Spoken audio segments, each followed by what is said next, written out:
आईने हिंदी के एक नए एपिसोड में आपका स्वागत है, जहां आपके लिए लेकर के आते हैं इंडियन डिफेंस से जुड़ी टॉप 4 अपडेट्स को। और आज की अपनी अपडेट की शुरुआत करेंगे Mazagaon dock ship builder limited यानी एमडीएल से आई एक बड़ी अपडेट से। भारत की लीडिंग शिप बिल्डिंग कंपनी, जिसको हम Mazagaon dock ship builder limited के नाम से जानते हैं, वो इस समय इंडिजिनस सबमरीन प्रोग्राम को लेकर के काफ़ी उत्साहित हैं और वो ऐसे कंपोनेंट्स और सिस्टम्स का निर्माण कर रहे हैं जो कि आने वाले समय में हमारे इंडिजिनस सबमरीन प्रोग्राम में काफ़ी अहम भूमिका निभाएंगे। इनफैक्ट उनका लक्ष्य तो ये है कि आने वाले निकट भविष्य में ट्रूली इंडिजिनस जो कन्वेंशनल सबमरीन है वो भारतीय नौसेना के लिए बनाई जाएंगी, जो कि भारतीय नौसेना की रिक्वायरमेंट्स को पूरा करने में सक्षम होंगी। एमडीएल, जो कि फ्रेंच स्कॉर्पियन क्लास की सबमरीन का निर्माण लाइसेंस एग्रीमेंट के अंतर्गत कर चुकी है, वो ऐसे लिथियम आयन बैटरीज और बैटरी मॉनिटरिंग सिस्टम का निर्माण कर रही है जो कि मौजूदा और proposed indigenous conventional submarine programme में इस्तेमाल करी जाएंगी।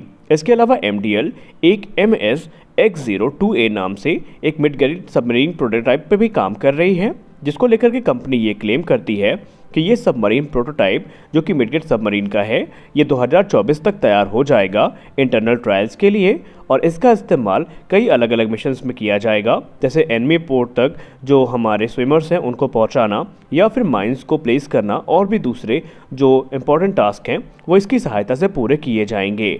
एमडीएल और इंडियन नेवी इस समय मिल करके ऐसे पंपजेट प्रपोजल पर काम कर रहे हैं जो कि न्यूक्लियर और नॉन न्यूक्लियर सबमरीन प्रोग्राम के लिए काफ़ी महत्वपूर्ण है।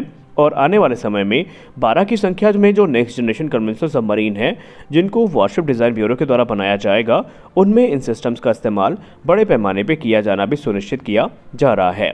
यानी अगर हम इन शॉर्ट बात करें तो भारतीय नौसेना की कैपेबिलिटी को इन्हांस करने के लिए ऐसे सिस्टम जो भारत में अभी तक तैयार नहीं हो सके थे, उनको तैयार करने का प्रयास किया जा रहा है, जो निसंदेह आने वाले निकट भविष्य में भारतीय नौसेना की जो रिक्वायरमेंट्स हैं उनको पूरा करने में सक्षम होंगे। हमारी अगली बड़ी अपडेट आ रही है हिंदुस्तान एरोनॉटिक्स लिमिटेड से। दोस्तों, हिंदुस्तान एरोनॉटिक्स लिमिटेड के द्वारा अपडेट के माध्यम से ये बताया गया है कि उनके द्वारा तेजस मार्क 1A जो फाइटर जेट हैं, इनकी डिलीवरी स्केड्यूल से पहले ही कर दी जाएगी। यानी फरवरी की शुरुआत में ही 2024 में इनकी डिलीवरी को स्टार्ट कर दिया जाएगा। और इस प्रकार भारतीय वायुसेना में जो तेजस मार्क 1A फाइटर जेट्स हैं वो शामिल होने शुरू हो जाएंगे। एचएएल का ये दावा है कि 2026 से जो पीक प्रोडक्शन रेट होगा तेजस मार्क 1A फाइटर जेट का, वो 16 जेट प्रति वर्ष का होगा। यानी प्रति वर्ष 16 यूनिट्स जो तेजस मार्क 1A की हैं वो उनके द्वारा प्रोडक्शन में आएंगी। और हिंदुस्तान एरोनॉटिक्स लिमिटेड का ये भी दावा है कि 2026 के बाद से ये संख्या लगातार बढ़ती रहेगी, ताकि जो 73 जेट्स हैं इनका जो ऑर्डर है ये 2028 से 29 के बीच में कंप्लीट भी किया जा सके। आपको हम बताना चाहेंगे, हिंदुस्तान एरोनॉटिक्स लिमिटेड ने ऑलरेडी ये इन्फॉर्म कर दिया है कि टीयर 1 के सप्लायर्स हैं, जो कि मेन एयरफ्रेम मैन्युफैक्चरर भी हैं, वो प्रतिवर्ष तकरीबन 2 से 3 यूनिट्स को डिलीवर करेंगे, ताकि जो प्रोडक्शन है उसको रैंप अप किया जा सके।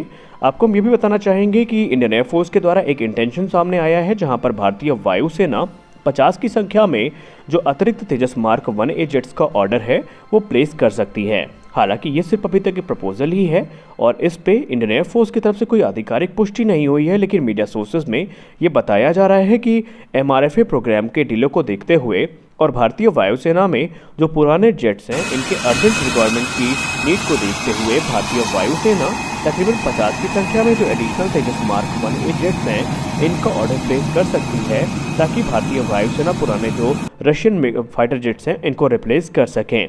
खैर, हिंदुस्तान एरोनॉटिक्स लिमिटेड का ये दावा है कि रिक्वायरमेंट के आधार पे वो प्रोडक्शन रेट को बढ़ाने में सक्षम है, और एक बार जब सारी चीज़ें क्लियर हो जाएंगी तो एचएएल के द्वारा कुछ बड़े कदम भी उठाए जाएंगे। तो हम आशा करते हैं कि जो डिलीवरी है वो टाइम पर हो, ताकि इंडियन एयरफोर्स की कैपेबिलिटी प्रभावित ना हो सके। हमारी अगली अपडेट भी हिंदुस्तान एरोनॉटिक्स लिमिटेड से आ रही है। हिंदुस्तान एरोनॉटिक्स लिमिटेड के द्वारा एक अपडेट के माध्यम से अवगत करवाया गया है कि लंबे समय से ड्यू में पड़ा उनका इंटरमीडिएट जेट ट्रेनर, जिसको हम HJT-36 के नाम से जानते हैं, उसने लास्ट ईयर अपने जो 6 टर्न स्पिन ट्रायल्स हैं उनको कंप्लीट कर लिया है। और अब उन्हें इंतज़ार है कि जो फाइनल सर्टिफिकेशन है वो भी बहुत जल्दी हो जाएगा। और एचएएल के अधिकारी जो हैं वो इस चीज़ को लेकर के कॉन्फिडेंट हैं कि सक्सेसफुली जो सर्टिफिकेशन है वो कंप्लीट भी कर लिए जाएंगे। खैर, ये जो सर्टिफिकेशन ट्रायल हैं ये अगले 12 महीनों में शुरू होंगे, और अभी फ़िलहाल ये जो एयरक्राफ्ट है ये अपने फाइनल राउंड के जो ट्रायल्स हैं जो कि अपकमिंग मंथ्स में होने वाले हैं उनको पूरा करने के लिए तैयार है। एचएएल के ऑफिशियल्स ने मीडिया से बात करते हुए ये बताया कि HJT-36 में कुछ डिज़ाइन इश्यूज थे जिनको सही किया गया है, लेकिन अभी भी जो रीसर्टिफिकेशन है वो होना बाकी है, क्योंकि एयरक्राफ्ट में काफ़ी सारे इन्हांसमेंट्स और इम्प्रूवमेंट्स किए गए हैं। कई अलग जो सिस्टम्स हैं उनको शामिल किया गया है और अब ये जो एयरक्राफ्ट है ये यूज़र ट्रायल्स के लिए तैयार भी है। जो फाइनल सर्टिफिकेशन है HJT-36 का, ये इसके जो प्रोडक्शन का रास्ता है उसको क्लियर करेगा, क्योंकि भारतीय वायुसेना इस समय तकरीबन 70 से 80 की संख्या में जो इंटरमीडिएट जेट ट्रेनर हैं उनको प्रोक्योर करना चाहती है।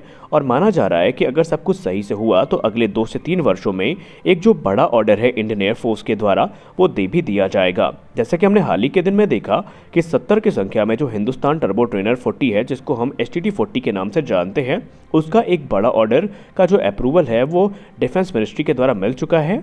और इसी प्रकार जो इंटरमीडिएट जेट ट्रेनर हैं इनकी तलाश भी भारतीय वायुसेना की अब स्वदेशी विमान की सहायता से ख़त्म हो सकती है। वहीं अगर हम एडवांस लेवल पे बात करें तो हम सब जानते हैं कि हमारा जो HLFT-42 है वो आने वाले समय में जो एडवांस जेट ट्रेनर की भूमिका है वो काफ़ी अच्छे से निभाएगा। यानी हर प्रकार के ट्रेनर एयरक्राफ्ट भारतीय वायुसेना के लिए स्वदेशी तौर पर विकसित किए लगभग जा चुके हैं। दोस्तों, हम एक चीज़ अच्छे से जानते हैं कि अगर हमें एविएशन सेक्टर में आत्मनिर्भर बनना है तो अभी भी हमें एक लंबा रास्ता तय करना है। और ये बात हम नहीं कह रहे हैं, बल्कि भारत के तमाम डिफेंस एक्सपर्ट्स ने हमेशा इस बात पे जोर दिया है। अगर हम तेजस की बात करें तो तेजस में अभी बहुत सारे कंपोनेंट्स और सिस्टम्स हैं जो हम इंपोर्ट करते हैं, जिसमें इजेक्शन सीट या फिर जेट इंजन प्रमुख है। लेकिन इस क्षेत्र में एक बड़ी खुशखबरी हमें देखने को बहुत जल्द मिलने वाली है, क्योंकि हिंदुस्तान एरोनॉटिक्स लिमिटेड के ऑफिशियल्स ने ये कंफर्म कर दिया है कि इस समय हिंदुस्तान एरोनॉटिक्स लिमिटेड एक ऐसे जॉइंट वेंचर को फॉर्म करने के प्रयास में है जिसके अंतर्गत भारतीय वायुसेना स्वदेशी इजेक्शन सीट्स का निर्माण करेगी, जो कि भारतीय वायुसेना के फाइटर एयरक्राफ्ट्स में इस्तेमाल किए जाएंगे। आपको हम बताना चाहेंगे कि अगले 20 वर्षों में भारतीय वायुसेना के द्वारा तकरीबन 470 की संख्या में फाइटर जेट्स और 70 से 80 की संख्या में जो लीजन फाइटर ट्रेनर्स हैं इनका खरीद किया जाना है। और इन सब में जो स्वदेशी इजेक्शन सीट्स हैं उनको इस्तेमाल करने की बात भी कही गई है। गौर करने वाली बात है कि ये भी है, भारतीय वायुसेना का ये भी मानना है कि ये जो स्वदेशी हमारा डेवलपमेंट होगा इजेक्शन सीट का, इसके अपने महत्व होंगे। जैसे कि हिंदुस्तान एरोनॉटिक्स लिमिटेड आने वाले भविष्य में अगर अपने फाइटर जेट्स को एक्सपोर्ट करने के बारे में इच्छुक होगी तो उसे कभी भी प्रतिबंधों की चिंता करने की ज़रूरत नहीं होगी और ना ही उन्हें किसी से परमिशन लेने की ज़रूरत होगी।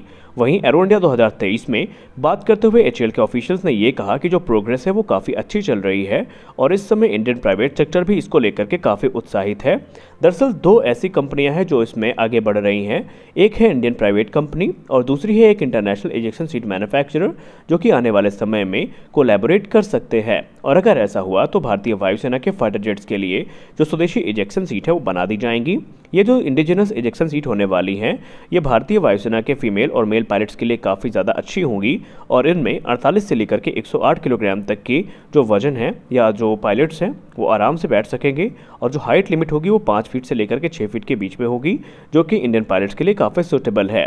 खैर, अभी इसमें एक लंबा रास्ता तय करना है और देखते हैं इसके क्या परिणाम निकलते हैं। आपने वीडियो को अंत तक देखा, इसके लिए आप सभी का बहुत बहुत धन्यवाद। मिलते हैं अगले वीडियो में, तब तक के लिए जय हिंद।